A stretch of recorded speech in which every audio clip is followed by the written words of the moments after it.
Olá, eu sou a professora Maria Cláudia Cola Rúvulo Takasusuki. Nessa videoaula eu vou apresentar para vocês a segunda parte do tema Tecnologia do DNA Recombinante da disciplina de Biotecnologia Animal. Nessa videoaula eu vou apresentar as técnicas utilizadas para introduzir genes, tanto em células somáticas quanto em germinativas, para animais domésticos. Essas técnicas são a microinjeção de DNA em pronúcleo, infecção por retrovírus, células embrionárias indiferenciadas, transferência de núcleos, espermatozoides como vetores, a utilização da biobalística, da eletroporação e da lipofecção. Dependendo da técnica que for utilizada, nós podemos ter diferentes produtos. Eu posso obter um animal transgênico, porque eu só vou ter células contendo aquele gene que foi inserido. Nós podemos obter animais quiméricos, ou seja, ele é constituído por células de duas origens diferentes. E a gente também pode obter animais que são mosaicos. Ele contém células que são derivadas de um único indivíduo, mas que elas têm diferenças no seu genoma, na sua composição. A primeira técnica é a microinjeção de DNA no pronúcleo. O pronúcleo, ele é uma estrutura que ocorre dentro do óvulo logo após a fecundação e antes dos dois pronúcleos se fundirem. Por quê? Eu vou ter o núcleo do espermatozoide e o núcleo do óvulo. Eles passam por algumas modificações, após a fecundação, e eles se fundem. Então, a injeção que é feita, essa microinjeção de genes que é feita, ela vai ocorrer nesse momento em que eu tenho os dois pronúcleos e eles ainda não se fundiram, ok? Quando a gente faz isso, eu posso ter a inserção desse DNA de uma maneira que eu vou ter várias cópias desse DNA inseridas nesse genoma, de uma forma que elas são denominadas em tandem, ou seja, uma ao lado da outra. E elas se integram nesse genoma, do óvulo, desse ovo que vai originar um novo indivíduo posteriormente. Em algumas situações, pode ocorrer de não ocorrer a inserção desse DNA no pronúcleo. Quando isso acontece, ele vai formar um epissomo. O epissomo, ele é um tipo de plasmídio que ocorre na célula, que pode ocorrer, E dependendo do DNA que a gente vai injetar, pode ocorrer a formação do epissomo e não ocorrer a inserção desse DNA no genoma que a gente estava desejando. Essa imagem mostra como o embrião é manipulado para que ocorra a microinjeção do transgene no pronúcleo.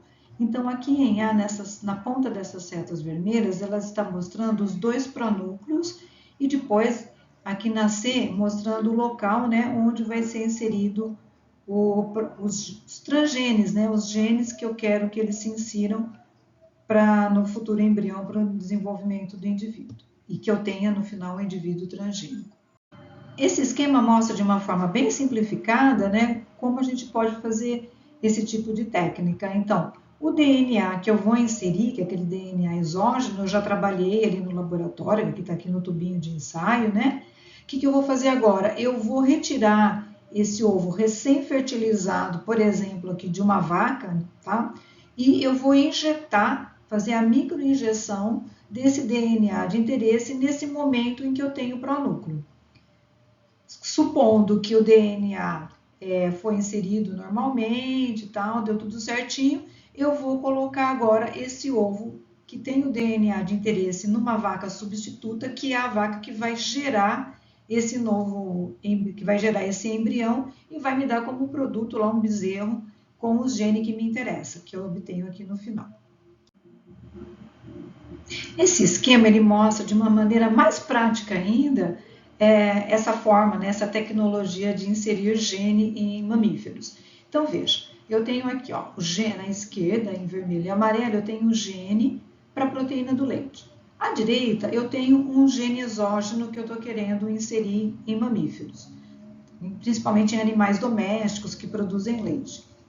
Então, o que a gente vai fazer? A gente vai manipular em laboratório, vai utilizar a região regulatória desse gene para a proteína do leite e eu vou ligar a ele a região codante desse gene exógeno que eu estou querendo colocar em mamíferos.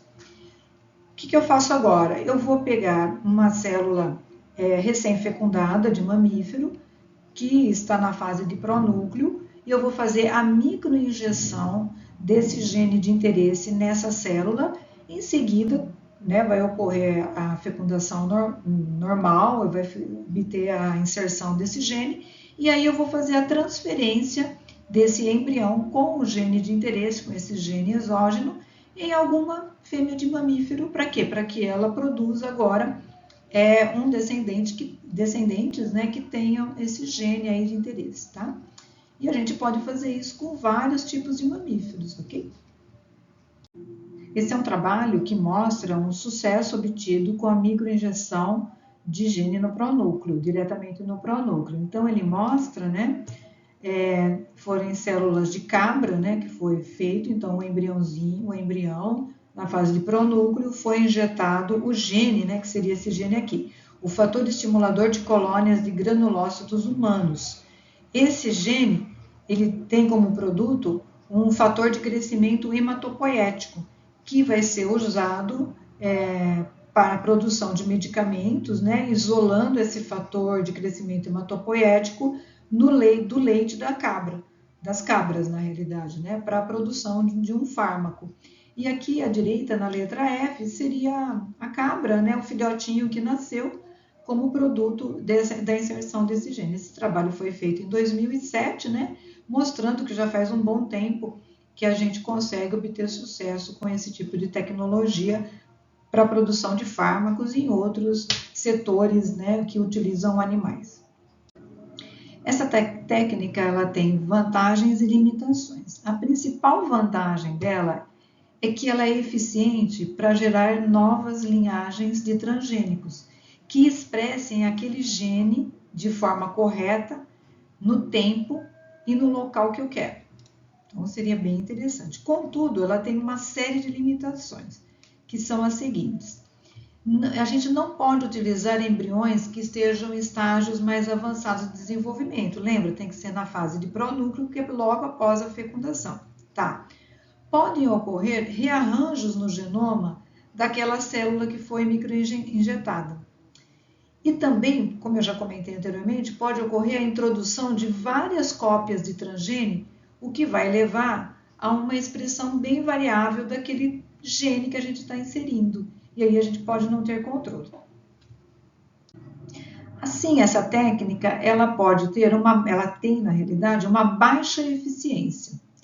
A porcentagem de embriões injetados e que acabam se desenvolvendo em animais transgênicos é baixo. Então, aqui alguns dados. Em suínos, eu tenho de 0,3% a 0,4% de sucesso. Em ovinos, 0,1% a 4,4%. Em bovinos, entre 0,7% e 3% de sucesso. Então, seria necessário fazer a microinjeção em muitos animais para obter um ou outro animal transgênico, após esse procedimento, tá certo? Então, ela tem realmente uma eficiência bem baixa. É interessante que em aves a microinjeção diretamente no pronúcleo ela não é utilizada. Tem alguns motivos para esse fato. O primeiro, tanto o pronúcleo feminino quanto o masculino, eles não são muito visualizados porque o citoplasma, daquele futuro embrião, ele é opaco. E quando a microinjeção é realizada, utiliza-se um equipamento para poder visualizar o local onde vai ocorrer a inserção, a injeção daqueles genes. E como é difícil a visualização, é difícil encontrar o local adequado para fazer a microinjeção correta, para que se obtenha sucesso. Além disso, podem ser encontrados vários pronúcleos masculinos, que são chamados pronúcleos supranumerários. E nesse caso, é muito difícil identificar qual daqueles pronúcleos que efetivamente vai contribuir para a fecundação e a formação do zigoto posteriormente. Então, também fica difícil. Um outro fator é que esses genes que foram injetados, devido a essas dificuldades também, eles formam epissomos e eles acabam se perdendo, né? Então, dificulta mais ainda. Em galinhas, foi feita uma tentativa de realizar a microinjeção de DNA, com esse DNA exógeno, no disco germinal do zigoto. E depois fazer uma cultura ex vivo do embrião, ou seja, fazer o desenvolvimento desse embrião fora do ovo, né?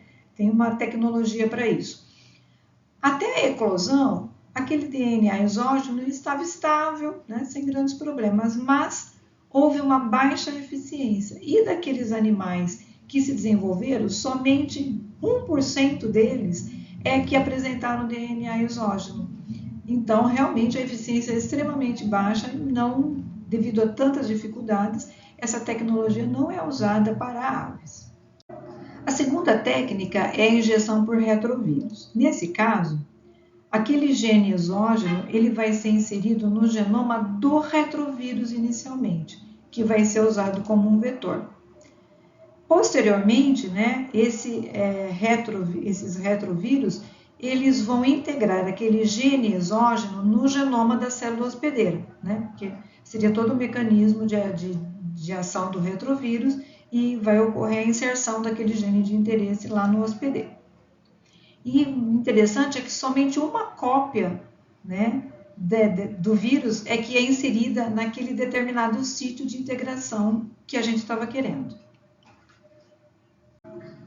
Como é feita essa infecção com o gene de interesse via retrovírus? Bom, então inicialmente a gente vai expor aquelas células que eu estou querendo infectar com esses retrovírus a uma alta concentração desses retrovírus. A gente faz também uma cocultura em monocamada dessas células infectadas com os retrovírus. No caso das aves, essa microinjeção do retrovírus tem que ser realizada diretamente no blastodisco. Vantagens e limitações dessa técnica. A principal vantagem: transferência dos retrovírus podem ser realizadas em estágios mais avançados do desenvolvimento. Então, eu não preciso, como na anterior, estar na fase de pronúcleo. Eu posso fazer essa transferência no estágio posterior. Quais as limitações? Aí vem. Eu tenho um tamanho limitado de fragmento que pode ser inserido, e é bem pequenininho, menos de 6 kb, ou seja, menos de 6.000 pares de base. Podem ocorrer problemas na expressão, né, desses genes devido à instabilidade dos vetores que são utilizados, que são os retrovírus. Outro problema é a dificuldade na manipulação desses retrovírus. Além de tudo isso, o animal resultante ele vai ser um mosaico. Então, vai ser necessário a gente fazer uma série de cruzamentos para que se consiga obter uma linhagem transgênica pura posteriormente. E há uma baixa eficiência nessa transformação. Em aves, né, a gente sempre está destacando em aves, que nos outros casos a gente tinha uma dificuldade, era mais difícil de se conseguir os transgênes. Nesse caso das aves, essa infecção do retrovírus, deixa eu até colocar aqui já a imagem, tá? Essa infecção com o retrovírus, ela pode ser feita em 3 momentos diferentes, né? Ela pode ser feita diretamente no embrião, ela pode ser feita, então veja aqui, a gente tem o embrião e ela vai ter essa membrana vitelínica, eu posso fazer a microinjeção por aqui. Eu também posso fazer essa microinjeção nas células germinativas primordiais, então aqui mostrando, né, que a gente consegue fazer depois, fazer a manutenção em plaqueamento dessas células e fazer esse desenvolvimento ex vivo, né, fora do ovo, ou a gente pode também fazer a inserção desses retrovírus em plasmídeos que são inseridos nos espermatozoides, né, nas células germinativas masculinas, ok?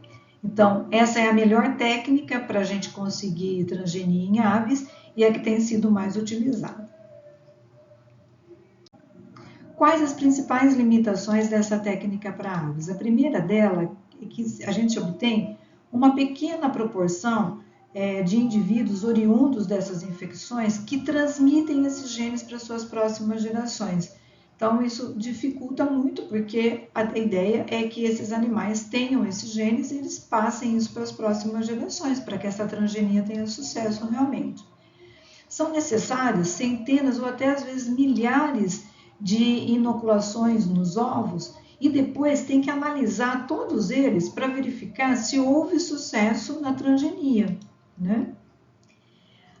Outro problema que acontece é que esses retrovírus, eles podem promover um problema que é chamado de viremia, ou seja, esses vírus eles podem ficar circulante no plasma. Isso pode ocorrer de uma forma crônica nesses animais. Além disso, o tamanho do gene, como eu já falei anteriormente para essa técnica, ele é muito pequeno para ser que pode ser introduzido nos animais, né? Então, eu posso introduzir até um gene de até 2 kbs, 2.000 pares de bases, para que eu tenha uma replicação competente, e de até 6.000 pares de bases, ou 6 kbs, para que eu tenha um vírus com replicação deficiente. É assim, para diminuir ou eliminar a infecção viral, é feita uma técnica que é chamada de virufecção. A virufecção, ela vai consistir em uma cotransfecção de 2 plasmídios. Um desses plasmídios, ele tem somente o DNA exógeno, aquele que eu estou querendo introduzir, e o outro plasmídio, ele tem os genes que codificam proteínas que são importantes para a replicação e para a integração do vetor. Tá? Então, nesse caso, eu não produzo moléculas do RNA viral. Assim, eu não vou ter a formação de outras partículas, de novas partículas virais. Né? Então, eu faço a virufecção, que eu vou facilitar, vou melhorar essa técnica em aves. Né? Bom, então essa técnica ela tem um grande potencial para a introdução de modificações genéticas nas células das blastodermes de embriões de galinha, sem que ocorra a produção de vírus que são infecciosos. Né? Então, essa técnica da virufecção ela é mais interessante para ser utilizada, complementando, né, essa técnica de infecção por retrovírus. A terceira técnica utiliza células embrionárias indiferenciadas, que são células tronco embrionárias. Eu vou chamar aqui de ES para facilitar. Então, as ES, elas podem ser estabelecidas in vitro, para poder trabalhar em laboratório, né, para a gente poder fazer a inserção desses genes. Elas são estabelecidas em meio de cultura no laboratório, e assim a gente consegue fazer a manipulação e inserção de genes para esses embriões. E vai ser utilizado o estágio de blastocisto, que é um estágio em que esse embrião ele vai ter em torno de 200 células e ele apresenta a blastocele, que é uma cavidade interna. Então, essas ES, nesse estágio, elas têm ainda a capacidade de pluripotência, ou seja, elas podem se transformar em qualquer tecido desse embrião posteriormente. E elas apresentam o cariótipo normal daquele embrião, né, mesmo estando em cultura. Nesse momento, né, quando ela está no blastocisto, é que são introduzidos esses genes nessas massas celulares, ou por meio de eletroporação, ou por lipofecção, ou utilizando ainda retrovírus para que ocorra a modificação dessas células e ela tenha um transgene. O animal que vai ser originado posteriormente, ele vai ser quimérico, porque ele vai ter as células com o genoma desse blastocisto e também aquele gene que foi inserido, né, posteriormente durante esse período aí por uma dessas formas que eu acabei de falar para vocês. Esse esquema mostra isso para a gente. Então, eu tenho aqui um zigoto, um embrião com 2 células, com 4 células, a mórula. O estágio posterior à mórula já vem o blastocisto. Aqui dentro eu vou ter a blastocele, né, que vai ser essa massa de células com uma cavidade interna, tá? E aqui eu tenho o que é chamado nessa região trofofectoderma. É claro que essas células elas estão aqui nessa placa e ela pode então se transformar posteriormente, se diferenciar na realidade, né, em qualquer tecido, em qualquer células teciduais do indivíduo. Pode ser células musculares, cardíacas, neurônios. Isso vai acontecer posteriormente. E é nesse estágio que ocorre a inserção desses genes para que eu tenha posteriormente um animal transgênico. Essa imagem é só para mostrar a manipulação do embrião na fase de blastocisto para que ocorra a inserção desses genes para obter futuramente o transgênico. Vantagens e limitações da técnica IS. Vantagens. Bom, a gente tem a possibilidade de uma seleção prévia in vitro daquele genótipo que interessa, antes de introduzir essas células no embrião. Também temos uma inserção que ela é chamada de sítio específica desses transgenes por meio de recombinação homóloga que possam ocorrer. E as limitações? A gente não consegue prever o destino dessas células ES. Elas podem não originar células germinativas modificadas. Os animais produzidos, eles vão ser quiméricos, então eu necessito fazer uma série de cruzamentos para a produção das linhagens puras transgênicas. Finalmente, né, só para destacar que essa técnica, ela foi desenvolvida para bovinos, para suínos e para ovinos. Essas foram as técnicas que eu queria apresentar para vocês nessa videoaula. Até a próxima e obrigada!